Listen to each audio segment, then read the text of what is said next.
Hey, everybody. Good morning. Miss Conning here with Coffee with Conning. I'm at home on Sunday morning, and I've been spending the weekend grading the mental health awareness projects and just taking care of grades in general. Obviously, as I'm sure a lot of your teachers have pointed out, grades can be disappointing, and sometimes y'all aren't taking care of your business. But that's not the intent of this talk. The intent of today's talk is self-care and or time management, if you will. Because in a lot of the mental health awareness projects, there was a lot of talk about depression and self-care and things of that nature, which are super important.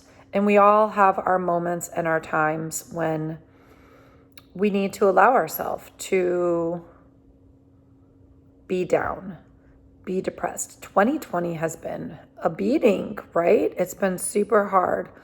And I understand why a lot of you have been really feeling the weight of it bearing down on you, because I've felt it myself. But I was thinking about an example from my personal life this morning when I was trying to come up with what would be a meaningful topic at this point. And as a single parent, there are a lot of times when my kids leave.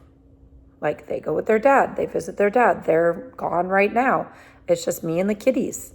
And that can make you really sad, as a mom. They're your whole life, they're your existence, they're your being. And when my kids first started going away 5 years ago, when everything was first happening and it was the separation and then the divorce, it was very hard on me. I would go into a hole in a depressive state for nearly the entire weekend or the entire time they were gone. I would do nothing. I would interact with nothing. I would sleep. I would sometimes barely eat or drink, other times eat or drink everything I saw. It just depended on where my emotions were going at that point in time. And then I realized that wasn't a healthy way of coping. So I started to give myself, for lack of a better way of saying it, a time limit, if you will. Okay, you can be upset Friday night and do nothing and bask, and then on Saturday you're going to leave. You're going to make a lunch date with a friend, or you're going to go shopping and pick up something you needed, or maybe do a home improvement project. Don't let that feeling engulf you for the entire weekend. And this is a really valuable life lesson to all of you that you may not realize, because when you're feeling down or even angry, sometimes you let it wallow you up, and it extends for much longer than it needs to be. It becomes this emotion that feeds itself, and then you don't know how to break the cycle and get out of it. So I want you to think of those times when you have those moments, and I want you to start giving yourself a time limit, if you will. It even can go as simple as, okay, I want to play my video games because that's a good form of stress relief. There's my coffee pot yelling. I don't know if you heard it in the background beeping. If you're going to allow yourself to play video games for stress relief, let's not play video games for 8 hours on end.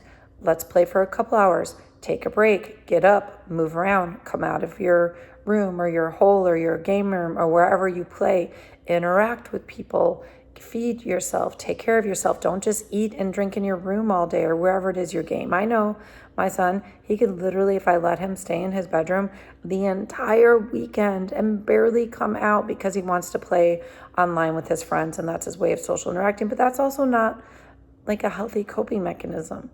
There needs to be a balance.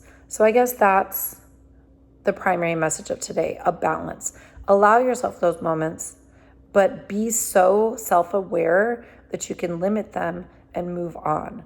This weekend, I was kid-free, and you know what? I enjoyed it. I wasn't sad. I wasn't depressed. Does that mean I'm woo, celebrating? Yeah, I'm divorced. I'm a single mom. My kids are gone. No. Let's keep it real. I'm not. But I'm also no longer at the point where I'm wallowing in those emotions. I'm using this time as a healthy time. I'm using this time to binge watch TV shows. I haven't watched them forever that my kids are like, oh, mom, I'm using this time to grade my work and focus on that. Whereas if my kids were home, I would be focusing on them. I'm using this time just to eat random stuff in the house that I like that the kids don't. I'm just using this time in a way that is beneficial to me, but not in a negative way. And so I just want you to think of something, and this is your challenge. What is something that maybe you do for too long that you can start being more self-aware and limit yourself on? Okay? So maybe it's going down in a depressive state. Maybe it's sleeping the entire weekend and not coming out for air or food. Maybe your coping mechanism is gaming. What do you do that maybe you could just set a little bit of a time limit on? And that's today's talk. It's not life-changing. None of the Coffee with Connings, by the way, my hand's like wet, my coffee is so steamy, are meant to be life-changing. They're just meant to get you thinking, get those wheels turning. It's November now. We only have the last 6 weeks left together.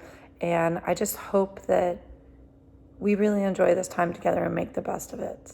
And you guys have an awesome week, because this is posting up on Monday and Tuesday. And I can't wait to hear back from you and your reactions. Have a great day. See y'all soon.